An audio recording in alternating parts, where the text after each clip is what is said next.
The waiting room at St. Emmanuel Medical Center smelled faintly of antiseptic and old vending machine coffee. Fluorescent lights buzzed overhead. The hum of monitors mixed with the occasional cough or groan from a patient. It was just another Thursday afternoon, until he walked in, a tall, well-dressed black man in his late 40s. Button-down shirt, neatly pressed slacks. No jewelry, no flash. Just presence. His name was Malik Carter. He moved slowly, one hand pressed against his chest, the other gripping the reception counter for support. "Excuse me," he said, voice steady but low. I think I'm having chest pain." The receptionist glanced up, a younger woman chewing gum a bit too loudly. She barely looked at him. "Take a seat." "Fill this out," she muttered, sliding a clipboard across the counter. Malik hesitated, his brow furrowed. "Ma'am, I'm really not feeling well. I'd prefer to be seen soon if possible." The woman rolled her eyes. "Unless you're actively..." Eyeing everyone waits, Malik clenched his jaw, took the form, and sat down. He looked around the room. 6 other people, 3 of them already being escorted in. He sat in silence, breathing slow, controlled, but inside, his chest burned. Not sharp pain, not shooting, but deep.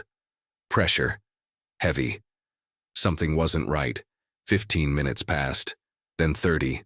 No one called his name, but he watched as 2 patients who came in after him were taken inside. White, both.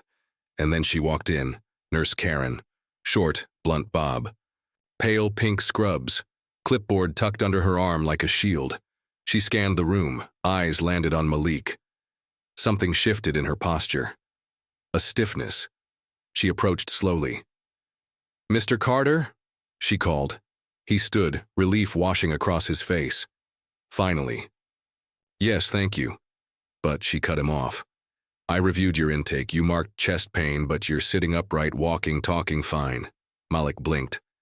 That's correct. It started about 2 hours ago. It's a pressure feeling, not sharp." Karen sighed audibly. "We're prioritizing emergency cases. You might be here a while." Malik stared at her, confused, alarmed. I don't mean to be difficult, but I know my body. This doesn't feel normal." Karen's tone hardened. "You're not a doctor, sir?" Silence. People in the waiting room shifted awkwardly. Malik straightened. "I've had family members die from undiagnosed heart conditions. I'm not trying to jump the line. I'm trying to stay alive." Karen gave a tight-lipped smile. "Then you'll wait like everyone else." And she walked away. Malik sat back down slowly. He could feel the eyes on him, some pitying, some avoiding. His breathing grew shallower, that pressure in his chest. It was worse now. He checked his watch. 52 minutes, still no help, still no call. A younger nurse peeked out from the hallway, a woman with warm brown skin and gentle eyes, Jasmine. She scanned the waiting room, then locked eyes with Malik. She tilted her head, frowned slightly, then disappeared back inside. 5 minutes later, Malik stood up, and then collapsed. The sound of Malik's body hitting the tile floor was not loud, but it was sharp. A sickening thud followed by the sound of a chair tipping over. Gasps rippled through the waiting room. A coffee cup dropped. Someone stood up. Someone screamed. "Oh my God, he collapsed!" Nurse Karen appeared again from around the corner, clipboard still in hand. She looked annoyed. "What now?" she muttered, pushing through the doorway. Then she saw him, Malik, unmoving, face pale, breathing shallow, eyes fluttering. For a moment her body froze, but just for a moment. Then came the excuses. Was he faking this the whole time? She whispered under her breath. But Jasmine was already running. She dropped her tablet, knelt beside him, and checked his pulse. "He's tachycardic, cold and clammy. Get a crash cart now!" Karen just stood there. "Maybe he's diabetic." "This isn't low blood sugar, Karen. This is cardiac," Jasmine snapped. The room around them faded. People stepped back. Phones came out. Someone was recording. Jasmine leaned over Malik's ear. "Stay with me, sir. I've got you.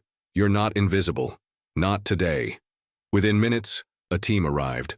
Malik was placed on a stretcher, wires attached. To his chest, oxygen mask pressed to his face. His shirt had been cut open. The monitor beeped. Erratic, irregular. It was serious, and he had waited over 50 minutes for care, all because of how he looked.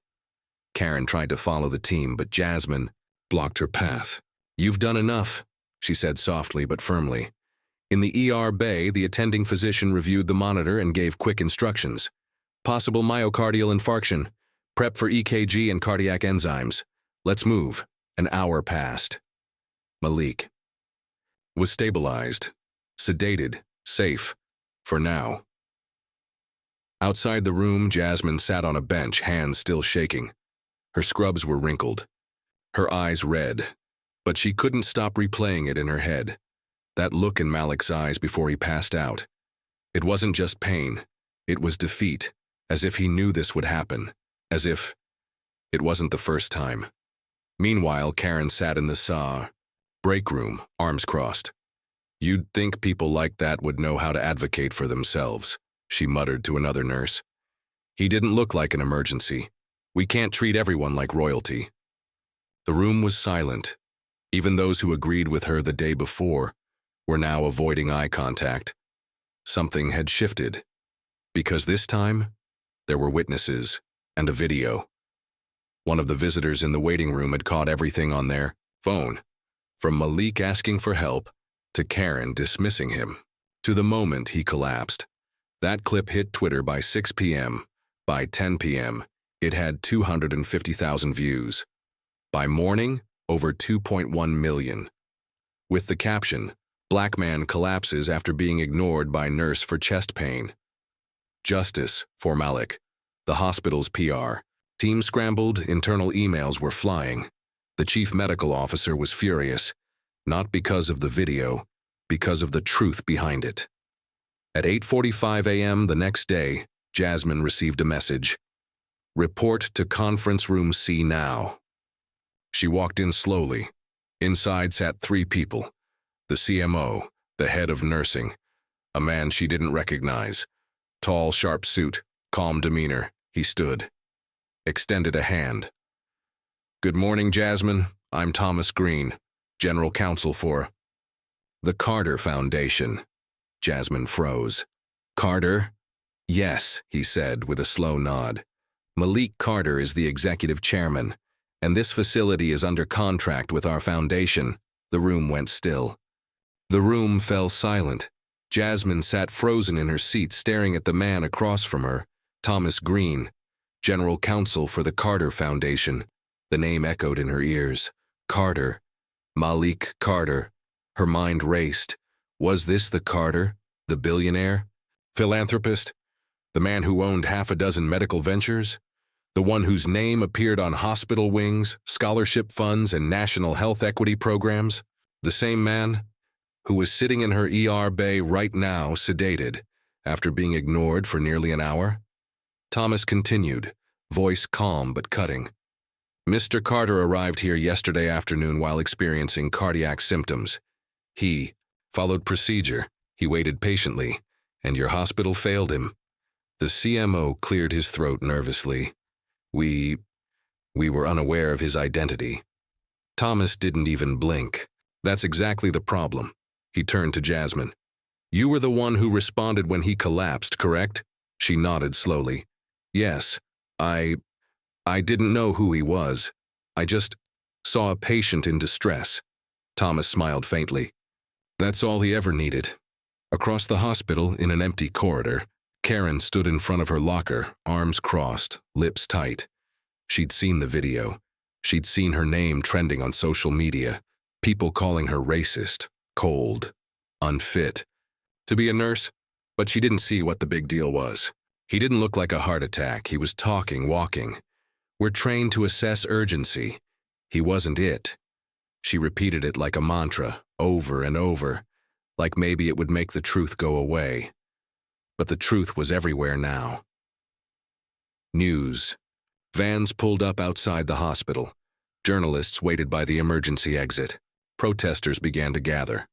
Signs appeared by noon. Healthcare shouldn't be white first. Justice for Malik. Your skin shouldn't delay your care. And then came the internal investigation. Emails, interviews, surveillance footage, everything. Jasmine was called in again that evening, this time to sit in on a formal interview with HR and legal counsel. She told the truth, every word, what she saw, what she heard, Karen's tone, her language, her refusal to act. Jasmine was scared, not of losing her job, but of not saying anything and becoming complicit. "I've seen patients treated differently before," she said. "I just never thought it would almost kill someone." Back in the cardiac ICU, Malik Carter finally woke up, groggy, hooked to monitors, but alive. A nurse greeted him gently. "You gave us quite the scare, Mr. Carter." He blinked slowly, looked around the sterile white room, then whispered, "Did they know who I was, before or after I almost died?" The nurse didn't answer, but her silence spoke volumes. Later that night, Jasmine entered the ICU to check on him. Malik looked at her, eyes clear now, calm. "You were the one who didn't look away," she smiled, modest. "I just did what any nurse should do." He raised an eyebrow. "That's the problem. You think that's normal. But it's not." He sat up slowly, wincing slightly. "You saved more than my life. You reminded me not everyone in this place is blind." Karen sat alone at the end of a long, cold conference table. Her name badge sat on the table in front of her, face down. Her fingers drummed nervously against her thigh. She was trying to stay calm, but outside the window, she could see the news. Vans, the signs, the crowd. They were here for her, not in support, but in protest. A quiet knock on the door. 3 people entered. Dr. Carmen Wells, the chief medical officer, Marla Chen, head of nursing, Thomas Green, legal counsel for the Carter Foundation. Karen stiffened. Thomas placed a folder on the table, didn't sit, didn't smile, just looked at her.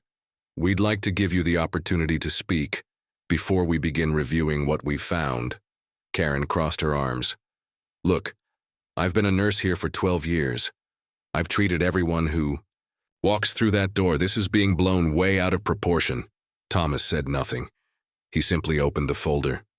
Inside, printed screenshots of the viral video, line-by-line transcripts from the waiting room footage, statements from 4 witnesses, Karen's voice captured on camera saying, "You're not a doctor, sir. You'll wait like everyone else." And, finally, the clip where she said, "He didn't look like an emergency." Thomas looked up.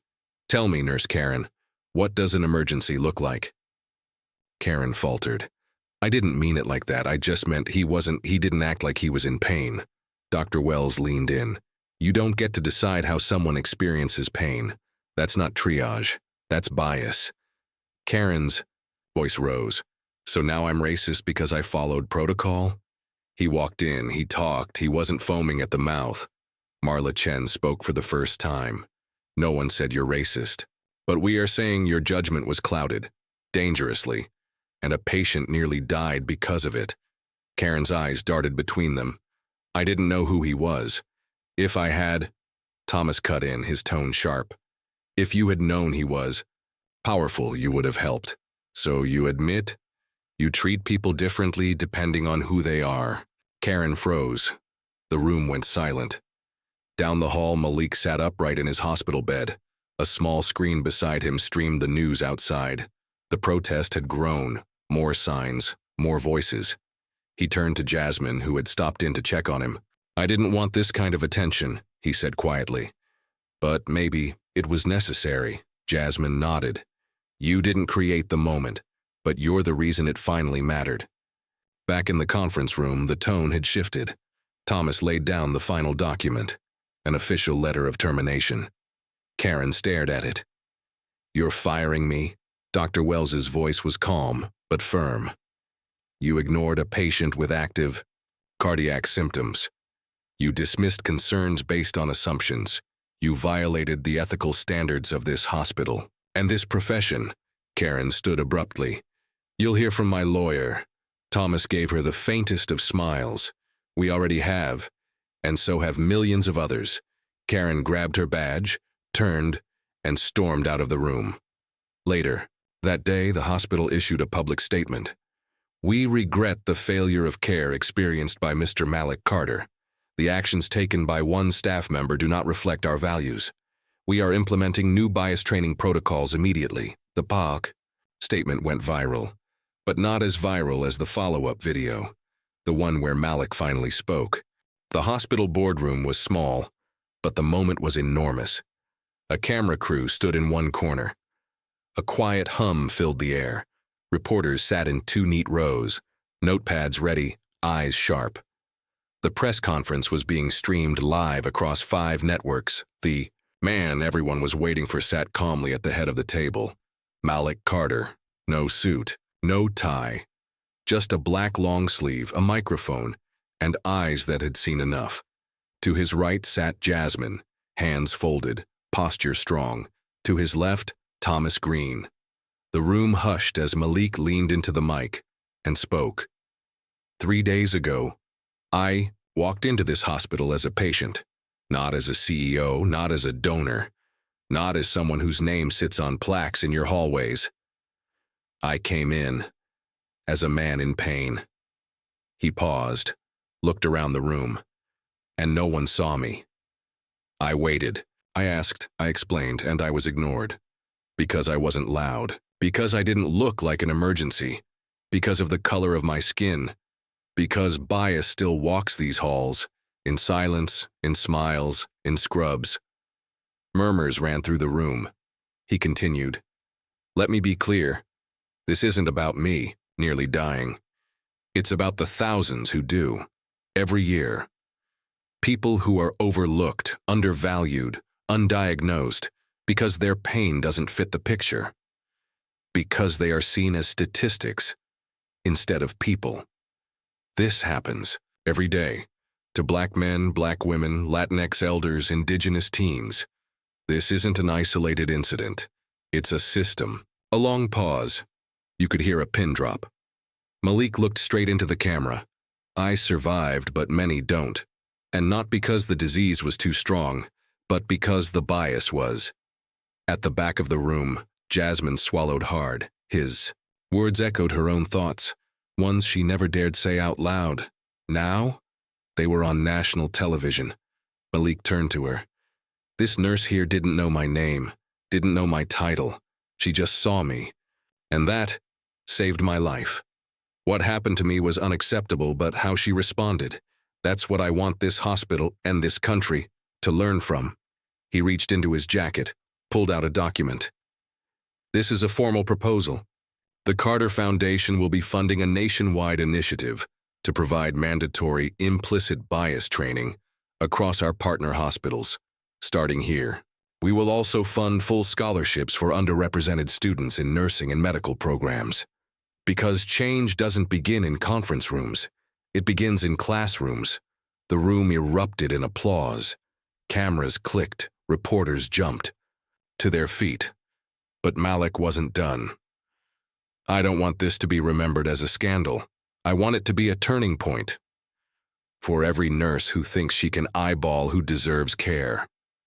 For every patient who's been told, it's just anxiety. For every person who knows what it's like to suffer silently and be blamed for surviving. He leaned forward, lowered his voice. You were never invisible. You were just inconvenient. The room went still again. Then a slow clap began, then more, until it was a full standing ovation. That night, his speech was replayed across the internet. Clips went viral on TikTok, Instagram, and Twitter. One post read, "He said what millions of us feel every day, and he said it with grace." Another, "We need more leaders like Malik Carter, but more than that, we need fewer Karens and scrubs." At home, an elderly black woman sat watching the broadcast on her couch. She wiped a tear, turned to her granddaughter and whispered, "That's what I've been trying to say my whole life. And now the world's finally listening." The morning after Malik's speech, the world felt different. Not quieter, not calmer, but awake. Headlines took over every feed.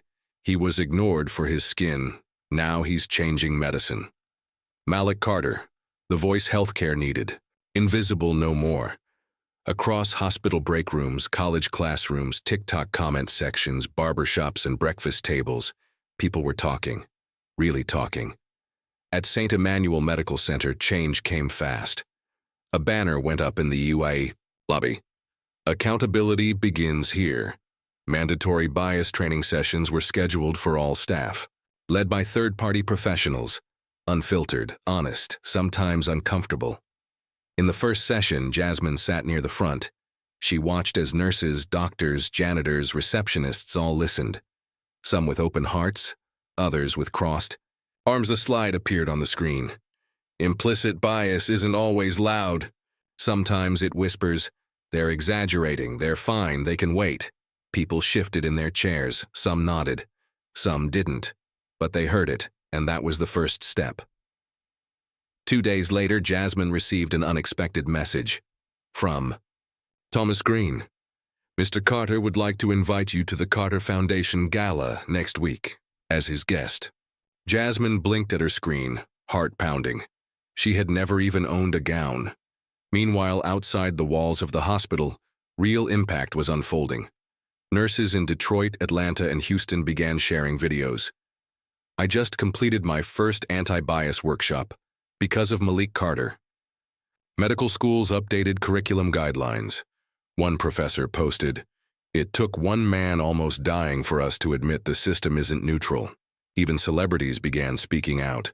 One actress tweeted, "I've been gaslit in ERs more times than I can count." What Malik said? It's all of us. And under it, hundreds of thousands of replies, stories, pain, truth, and a growing fire that could no longer be ignored. Back at the hospital, Jasmine stood outside Malik's room one last time. Before discharge, he was packing quietly, moving slowly, recovering but strong. "You leaving us already?" she asked with a smile.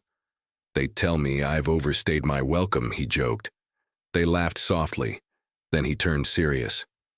"What you did, it's bigger than saving me. You gave people permission to care, loudly. Too many people are afraid of calling it out. You didn't flinch." Jasmine's eyes softened. "I flinched. I just didn't run." Before he left, Malik handed her a sealed envelope. "You'll open this later, not now. And Jasmine, whatever happens next, don't shrink. The world's already full of people playing small." Outside, reporters waited as Malik stepped out into the sunlight.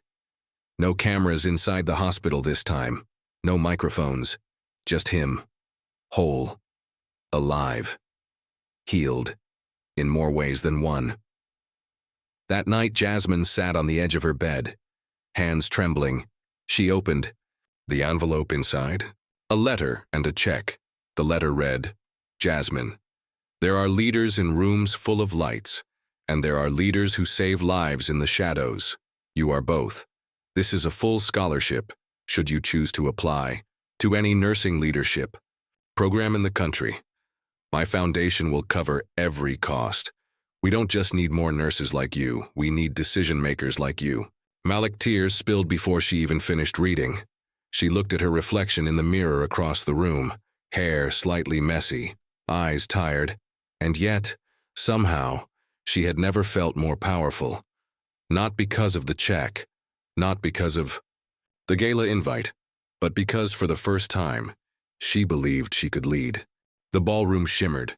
Crystal chandeliers sparkled overhead. Golden lights danced across the white linen tablecloths. A jazz quartet played soft notes in the corner. This was the annual Carter Foundation Gala. But tonight felt different. Because everyone knew what had happened, and everyone wanted to see the man behind it, Malik Carter. Jasmine stood near the edge of the room, feeling very much like the outsider. She wore a simple, elegant navy blue dress. Her hair pulled into soft waves, no flashy jewelry, no stylist, just herself. And yet, she belonged. Even if her heart was still trying to believe it, a server passed by with champagne. She politely declined. Just then, "You clean up nice." She turned. Malik stood there wearing a tailored charcoal suit and that signature calm smile. You didn't have to come, he added. She shook her head. I almost didn't. But then I remembered what you said. Don't shrink. He smiled. Wider. Glad you listened. As the evening wore on, speeches were made, donors applauded. Photos were taken, but the room buzzed with quiet anticipation. Everyone knew Malik would speak, but no one expected what came next. The host stepped on stage, tapping the mic gently. Ladies and gentlemen, thank you for being here tonight as we celebrate not just generosity, but justice. Mr. Malik Carter has requested a few minutes, not to be honored, but to honor someone else. Gasps and whispers fluttered across the room. Malik approached the stage with slow, steady steps. He adjusted the mic. I've given this stage plenty of speeches. Talked about numbers, grants, vision statements, strategy. But tonight, I want to talk about character. He paused, eyes scanning the room, until they landed on her. There was a moment when I was invisible, not because of what I did, but because of what I looked like. And just when the system was about to forget me, someone saw me. Not because she had to, not because it would benefit her, but because it was right. She could have stayed silent, could have ignored her gut, but she chose action over comfort. Jasmine's heart pounded. People were turning to look at her now. She is not a CEO. She doesn't run a hospital.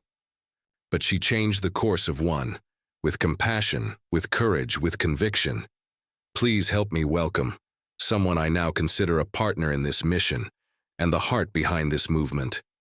Nurse Jasmine Lee. Applause exploded. Spotlights shifted.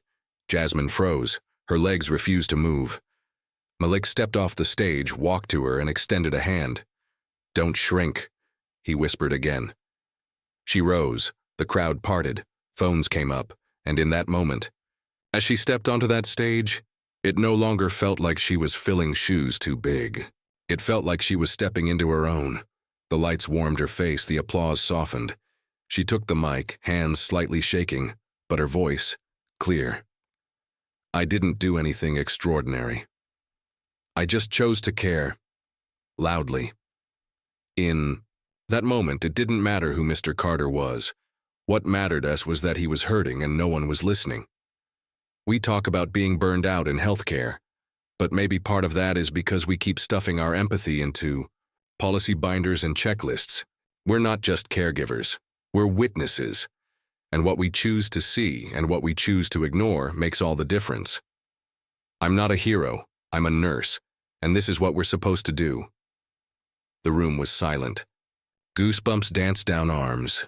Tears welled in eyes. And for a brief, shining moment, the world listened to a voice that had never been given a microphone before. As she stepped down, Malik met her at the bottom of the stairs. You changed the room. No, she said, smiling. We just made space in it.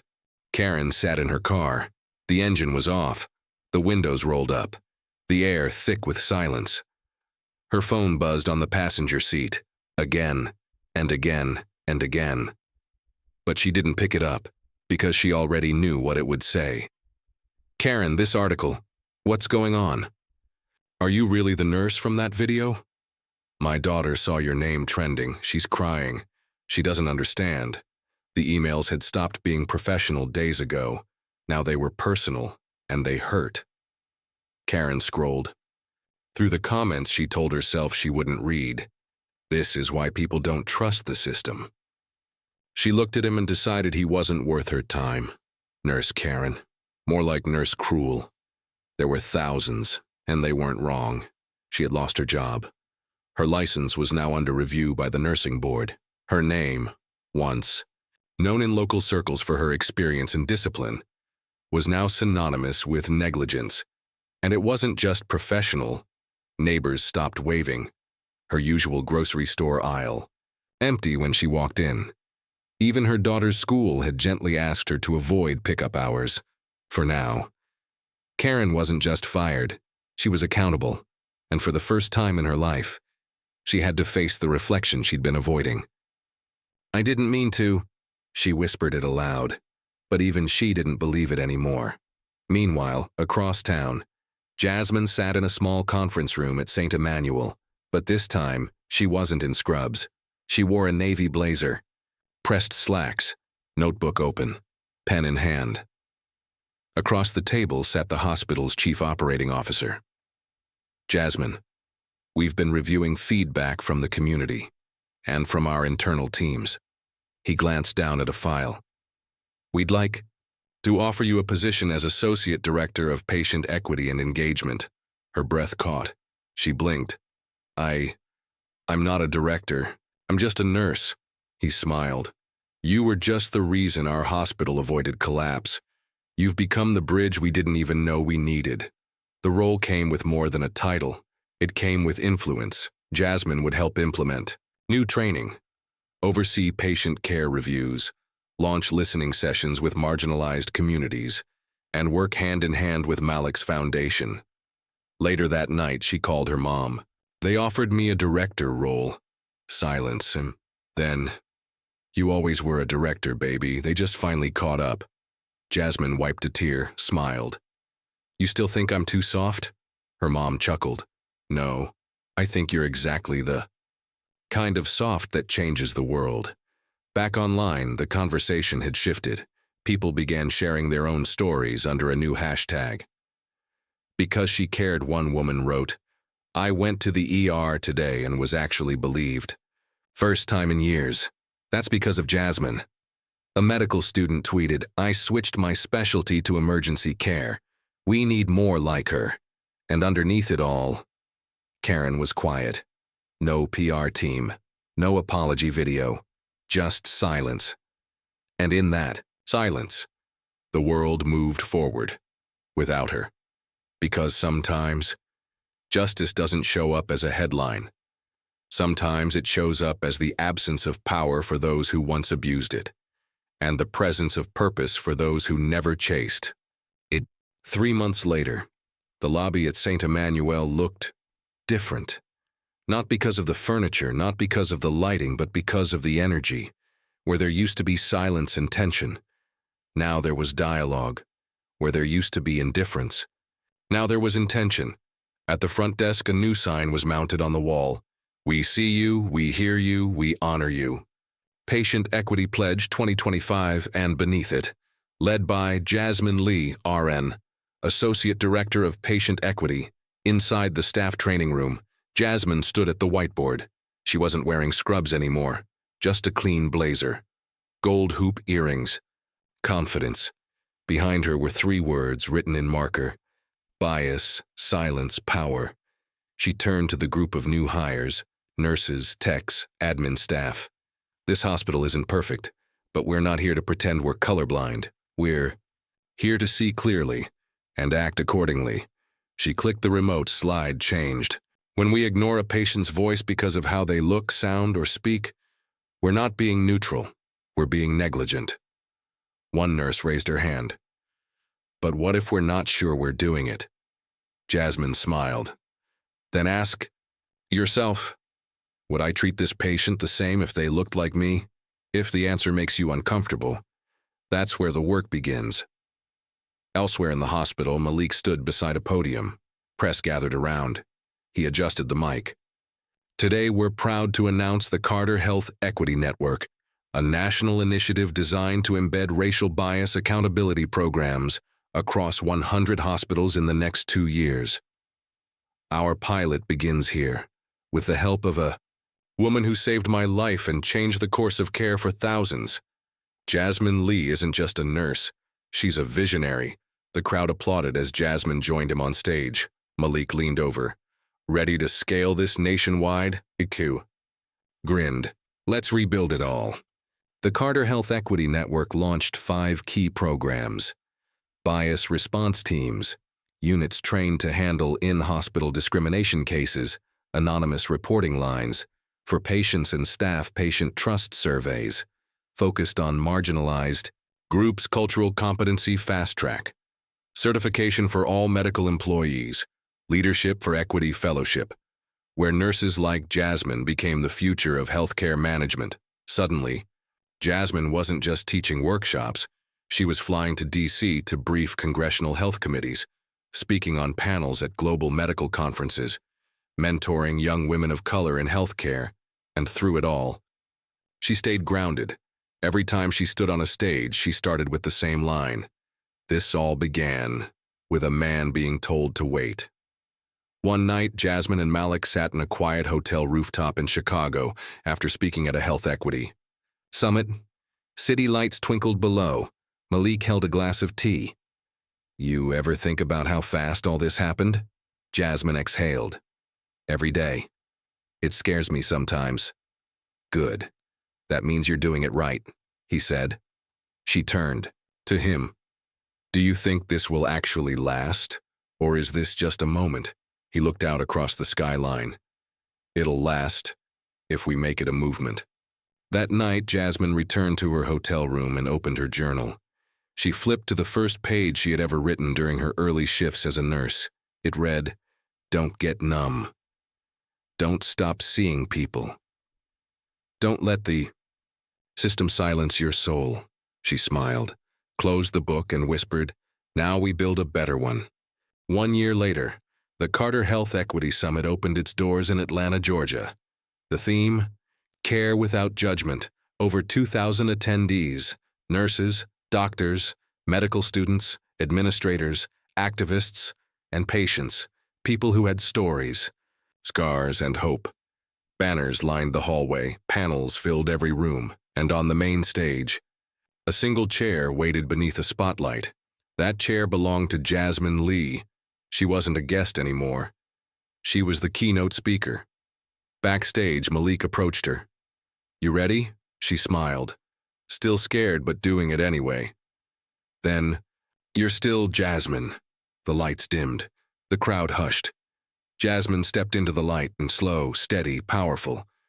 Applause filled the hall before she said a single word.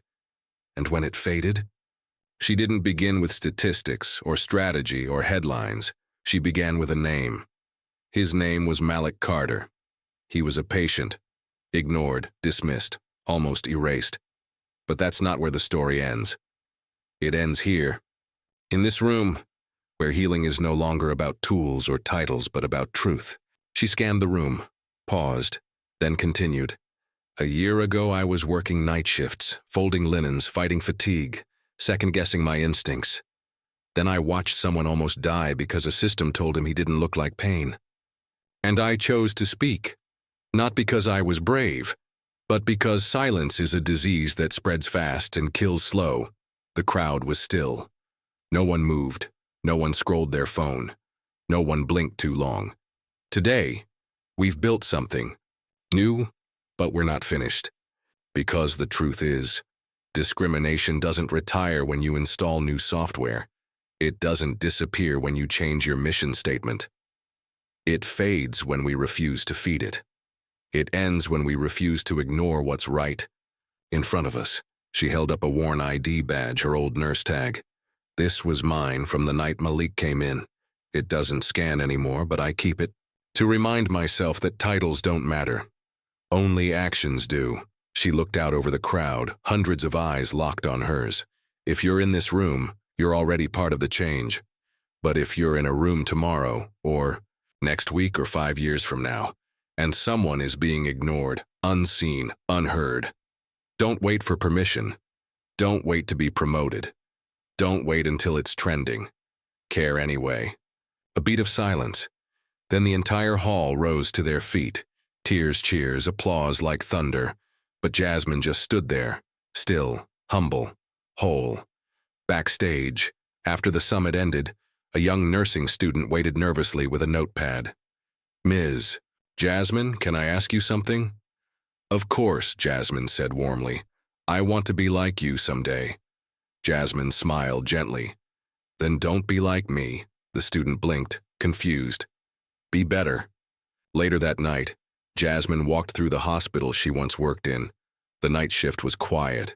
Faint beeps, whispered charts, the same scent of sanitizer.